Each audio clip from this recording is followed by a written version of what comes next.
bakit pa kami magpapakahirap na yung trabaho ng supervisor, di ganun kadali. Mahirap. I do heart stone massage, I do cupping therapy.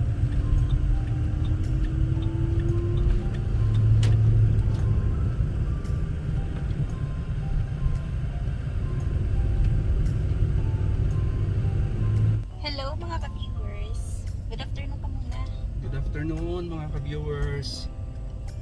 Dito Saan ka naman pupunta? po tayo. Hindi naman po tayo pumasok kasi recommend tayo ng family doctor natin na magpamassage dahil sa back pain at saka sa frozen shoulder. Covered naman ng Manulife ang 80%, kaya ang mababayaran ko lang siguro mga $16 o $17. Not bad na. Kaya ginagrab. So sa babayaran mo siya ng mga $60 to $70. Kaya i-grab na natin yung mga opportunity natin yan.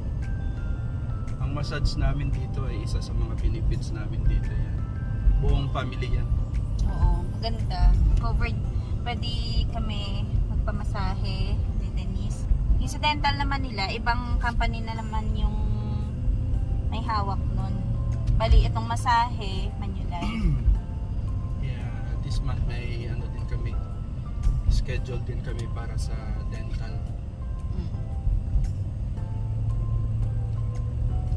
Ito pala, oh, may physiotherapy din. Ano yan dyan? Fitness gym. Oh. So, ito po yung dinadaanan natin. Malawak na bakante, puro snow.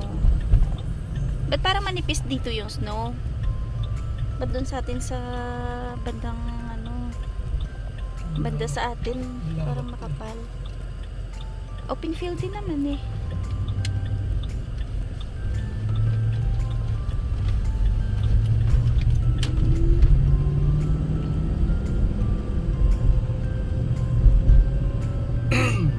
Bihira lang tayo nakakadaan dito banda na.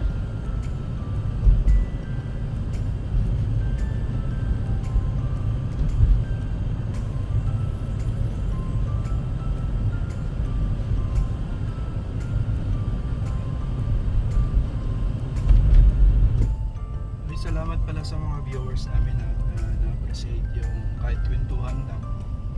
Sharing ng mga kwento ng buhay Canada. Ayan. Thank you sa mga bagong subscribers po namin, tsaka sa mga palaging nanonood. Sa mga hindi pa po nakapag-subscribe, pa-subscribe na lang po, tsaka pa-like po itong video para updated po kayo sa mga i-upload po namin.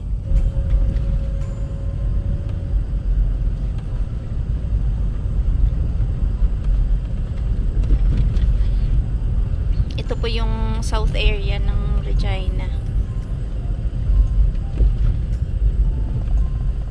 Marami ding mga apartment dito. Yan o. Smithies.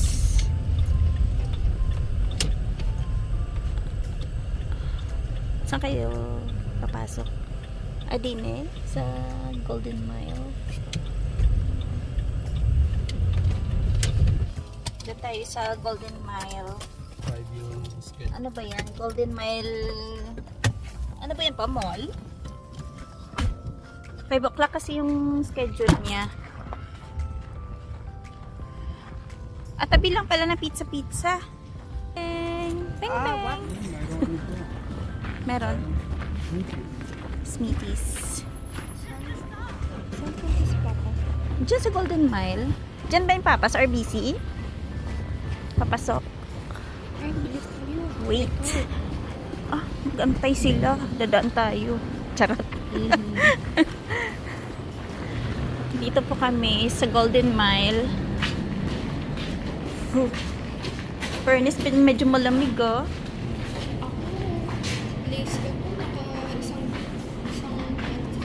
Hindi ako tayo sa kabila.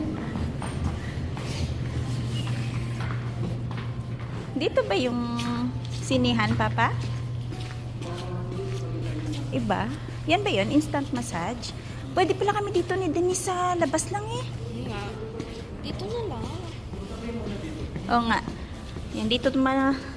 May nails. Uy, may nails and spa. Pamper tayo. Pam, pam, pam, pam. Meanwhile, dito si Papa, doon tayo para gawa ng nails, charet. So, dito siya magpapamassage. Hi! How are you? Good, good. Ay, maganda. Yeah, I have a schedule today. Kanina pa kami nag-aantay dito ni Denise. Siguro mga 45 minutes na.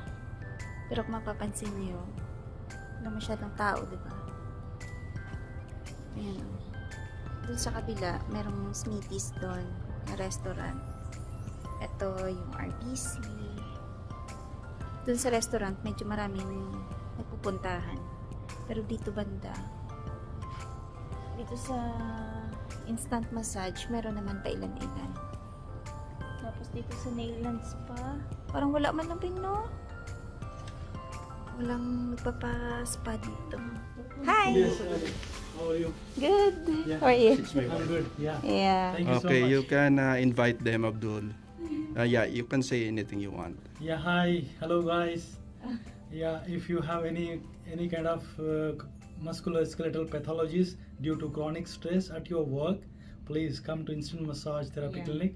I'm a registered massage therapist. I studied in Canada, Regina, and I can do a lot of modalities.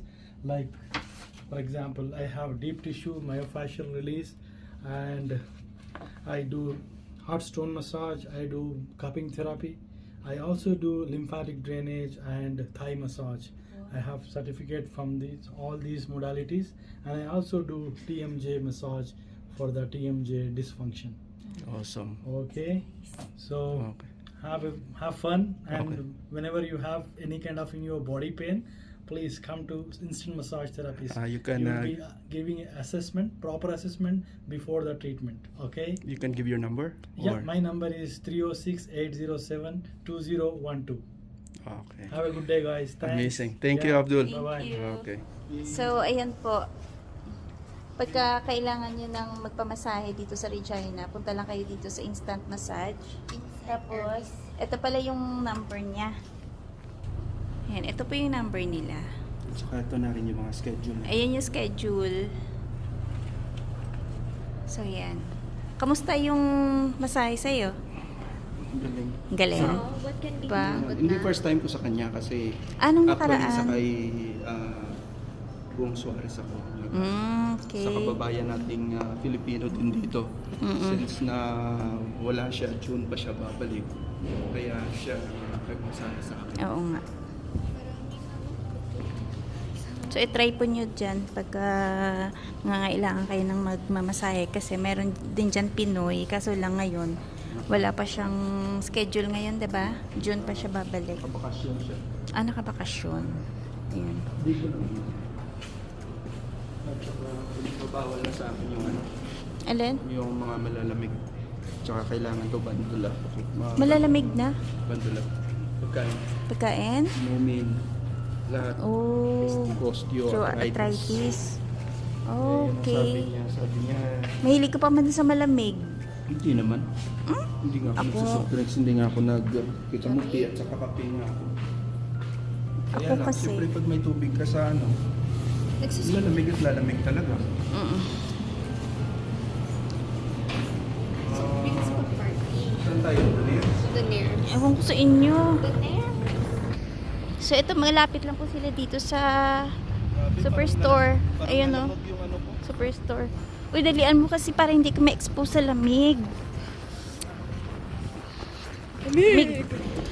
Dumaan muna kami dito sa Donaires. Biglang lumamig nung lumabas kami. Oh, take out na lang.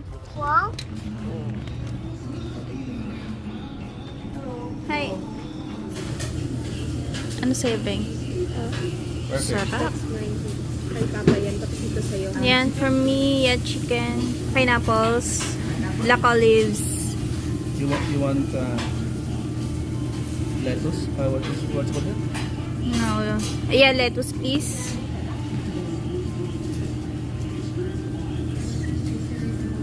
and white cheese.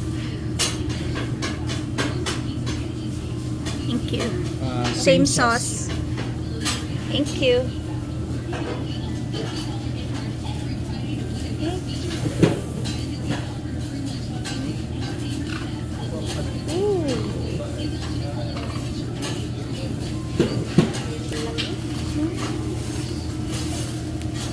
Sarap. Maubos ko din yan. Nagugutom na rin ako.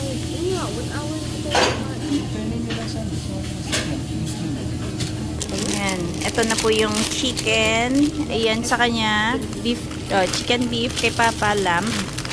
Kasi, sabi daw compare. Bawal na sa kanya yung beef. Kaya hindi siya magbi-beef. Wala man lang kumakain dito. Tingnan nyo naman. Alam mo, kasi tayo dito, magpipiliin sila. Kasi sila customer.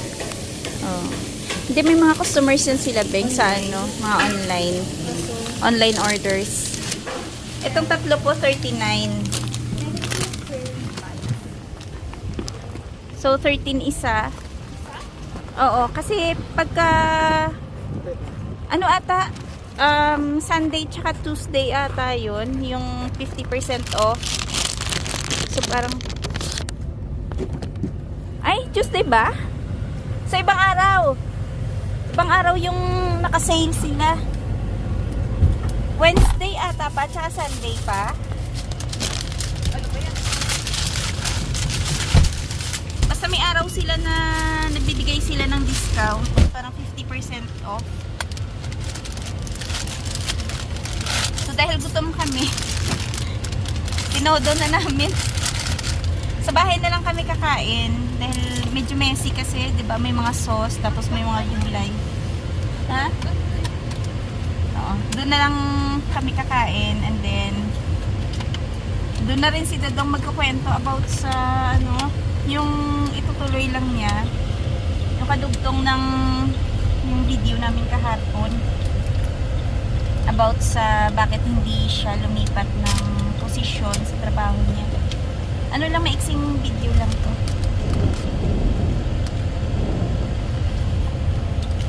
Nabot na po kami ng gabi.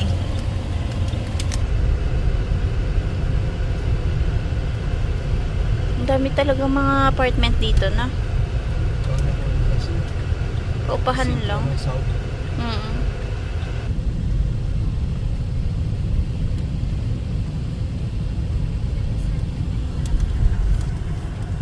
Bilhin natin ba yun?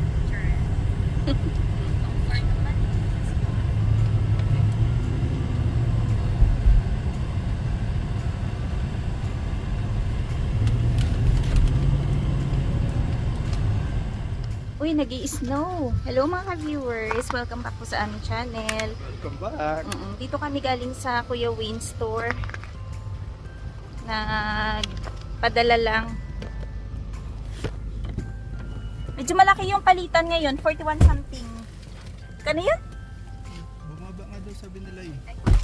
41.35. Ay, bumaba? Kapon ba? 41.20. 35. Mataas na. Kasi Di nung nakaraan kasi, ano to, umabot to ng mga 41 95. point, almost 42. 70 plus. So ngayon, Almost 42, no? bumaba ngayon.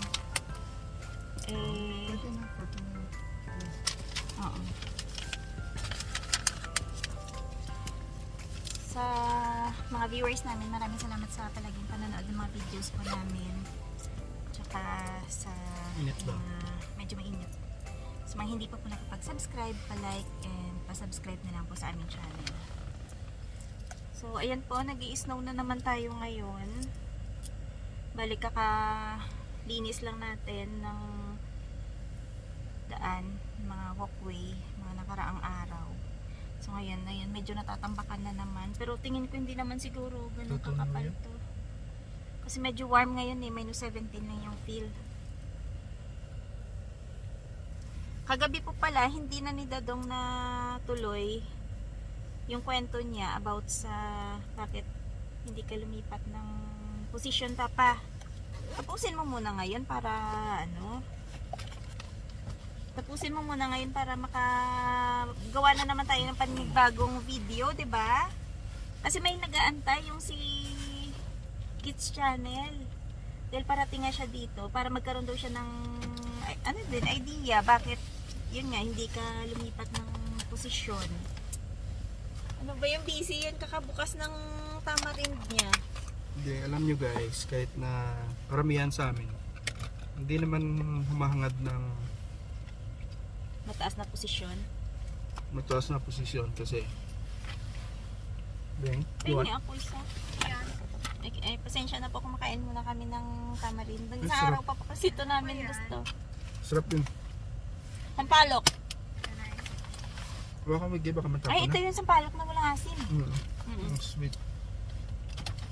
Tuloy mo na muna. Maya-maya ka na mag, Unang-una, limited yung kakayahan ko sa computer. Hindi tayo masyado ganun kagaling. Kahit nasabihin nila na may training or tititrain ka, alam ko yung capacity ko. Tapos, Yan ang rason ko. Pangalawa, mahina pa ako mag-compose sa mag-send ng mga email, mga ganyan. Mahina ako. Kahit yung mahina kasi ako sa grammar eh. Totoo lang, mahina ako sa grammar.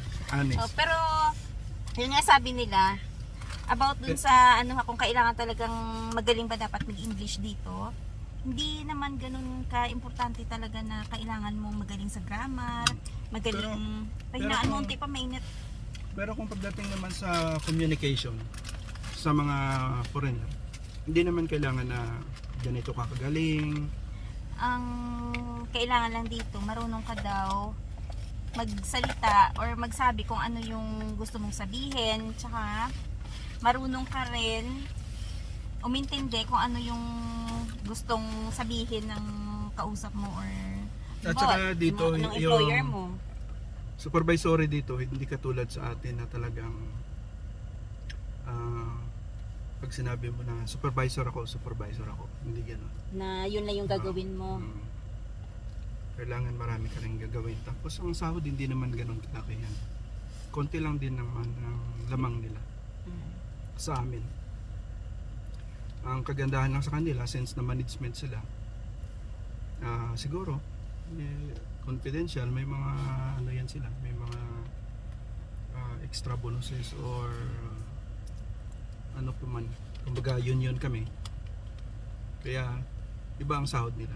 Pero anong pagkakaiba ng bilang na unionized kayo at Ang nasa kagandahan management? lang, ang pagkakaiba ng management at saka ng unionized, yung sa amin kasi, once na magkaroon ng problema na hindi naman namin fault, na tinanggal kami ng company, mayroon kaming union na mamagitan, idadaanin sa usapan kung kanino ba talaga kasalanan or may fault ka o ganito. Hindi ka basta-basta na tatanggalin.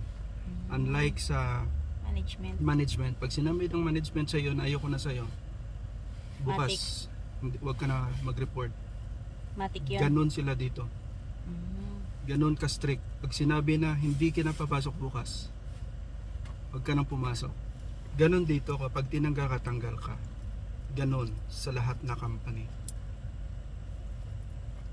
Kahit yung iba, ang kagandahan pa sa amin kasi yung ganon, walang layoff, unless lang siguro kung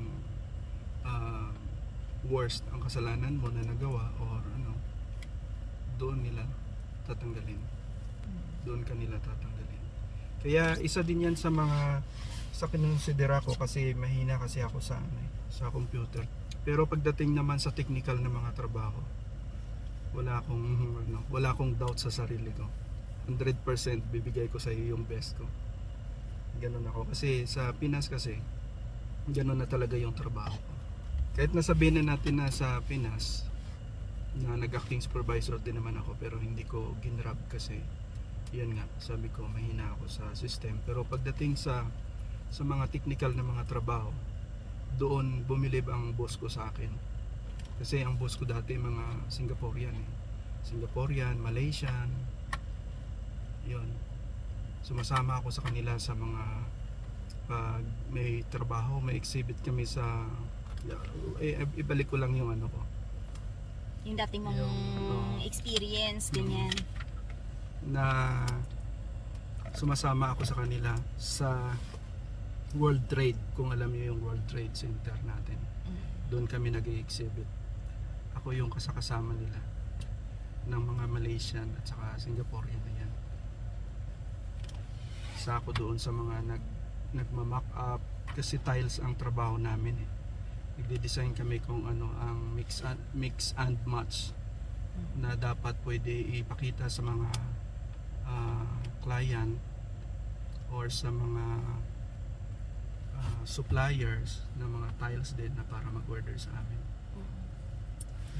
Yan ang reason ko talaga. Mahina po ako sa sa computer. Kaya wala akong trust sa sarili ko. Yun ang honest reason talaga.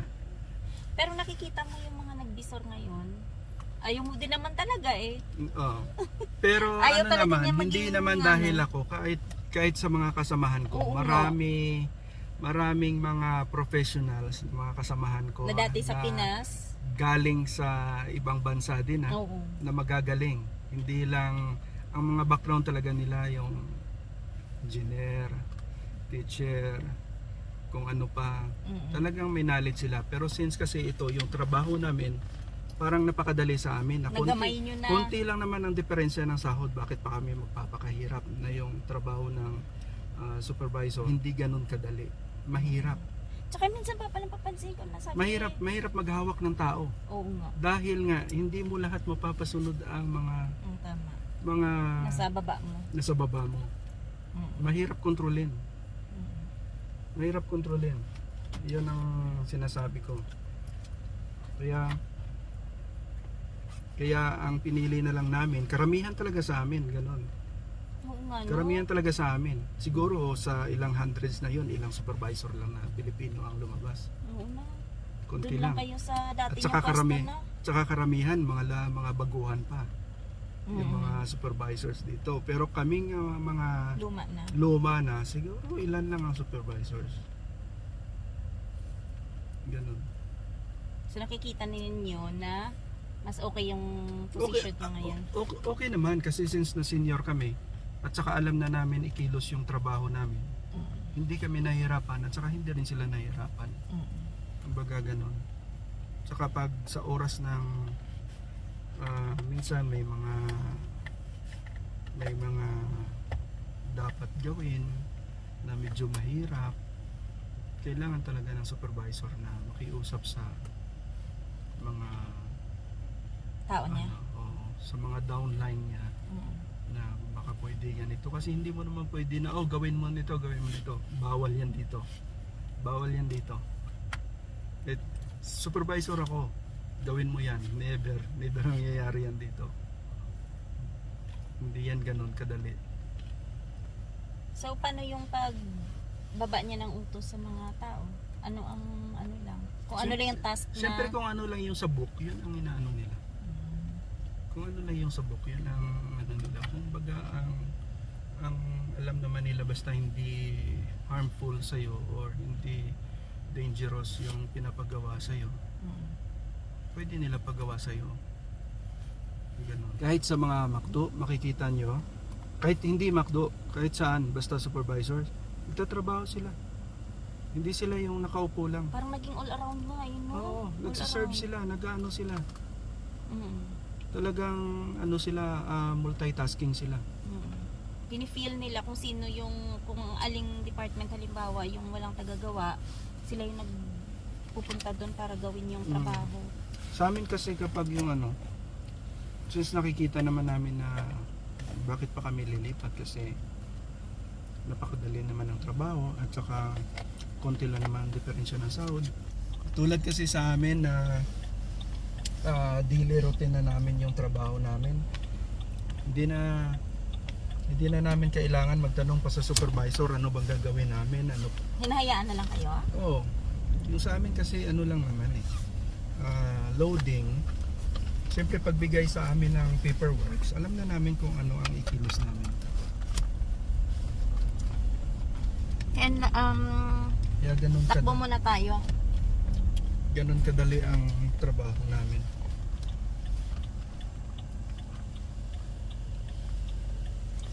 Sa mga supervisor, minsan may mga complain ang mga store, may complain ang marami kasi silang hawak. Malate ang trailer, may problema sa picking, marami silang hinaharap, hindi madali ang buhay ng supervisor, kaya Stressful din. stressful talaga. Hindi lang sila na yung katulad sa atin supervisor, sabihin tuturo ka lang, gawin mo to, hindi ganun dito. Mahirap ang trabaho ng supervisor dito. Nakastop ka ha. Malingat ka na naman na pagka bakante. May takbo ka. Minsan kasi may ganyan. May ganyang Si dati na parang wala siya sa ano niya. Buti lang walang camera.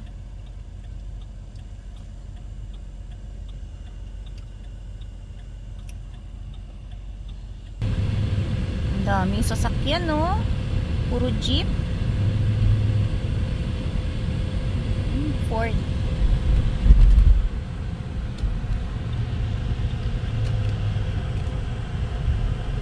Ayan, tuloy-tuloy po yung snow natin ngayon. Hindi na tayo nakapag-car wash pa, no? Doon kami nagka-car wash eh. Nag-car wash ka kasi ngayon, magiging maputik pa din yung sasakyan. Pero yun naman, ginagawa namin para lang matanggal yung mga lumang dumi. Ngayon ba, naglalagay pa sila ng asin? Meron pa rin.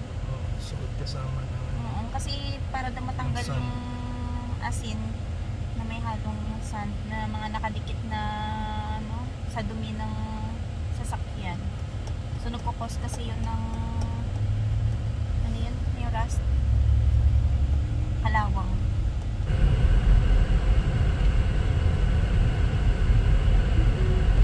kasi tayo biniyayaan na katalinuhan.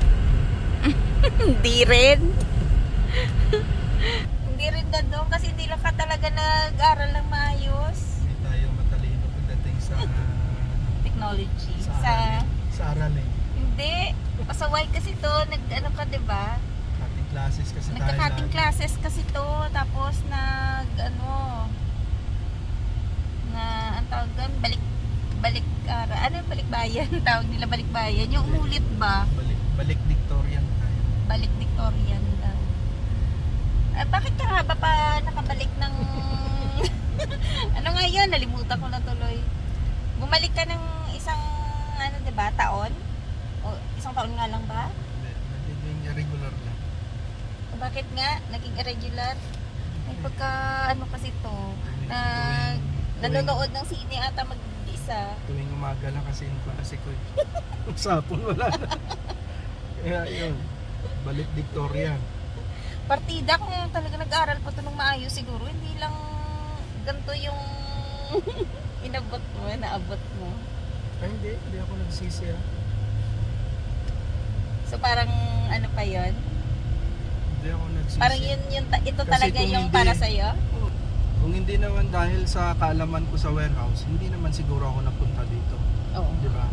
Kasi katulad ng ngayon lang, ang hinahanap nila warehouse, di ba?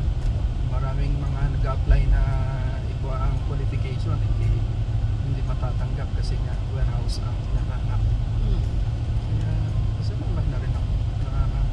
Oo, kasi baka mamaya kung iba yung tinapos mo pa at natuloy ka ng pagiging si manluloko mo, malamang.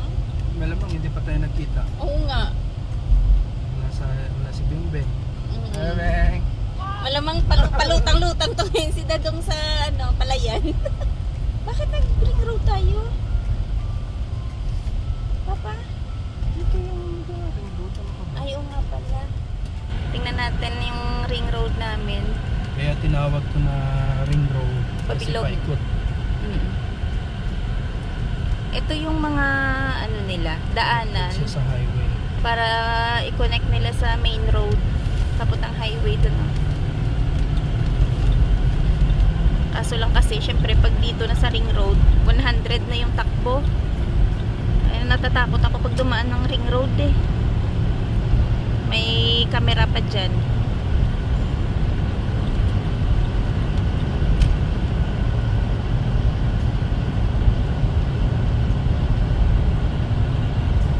Ay, grabe din eh. Para pupunta tayong Alberta ah. Na? Ang sarap. Parang sarap bumiyahe. Bumiyaya ng ganito na. Papuntang Banff na ganito na.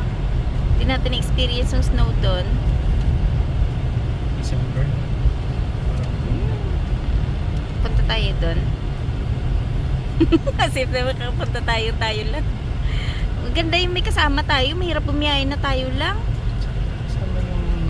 Oo. Ayan, alam niyo na.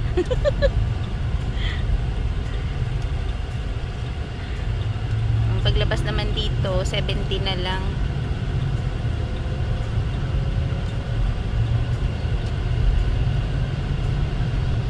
Dadaan lang dyan si Dadong sa Night Archer para i-renew yung registration ng kanyang sasakyan.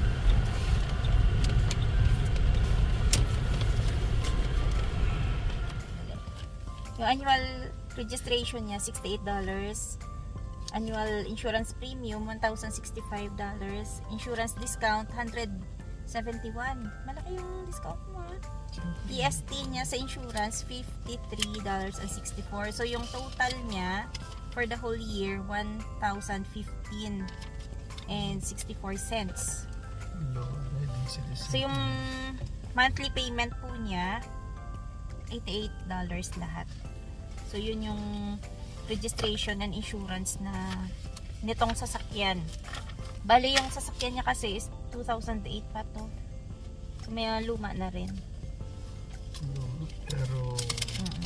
Reliable naman. reliable Ayun. siya. Yun lang yung kagandahan dito kasi, kahit sabihin mo mga lumang sasakyan dito, basta alaga siya, ano siya, magagamit mo siya ng matagalan.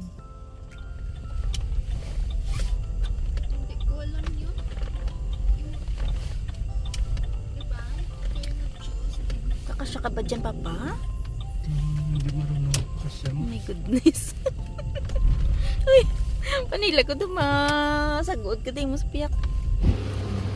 Pasok muna tayo dito sa Cups Bread para makabili si Madam ng pizza bread. Bango? Oo, yung cinnamon pa, ng sarap. Parang gusto ko tuloy ng cinnamon. Isa lang. Gusto mo ba? Isa lang pa? Matamis kasi. Nagbabawas tayo ng sugar. Uy, ang sarap. Raspberry custard. Sarap. Scones nila. 280.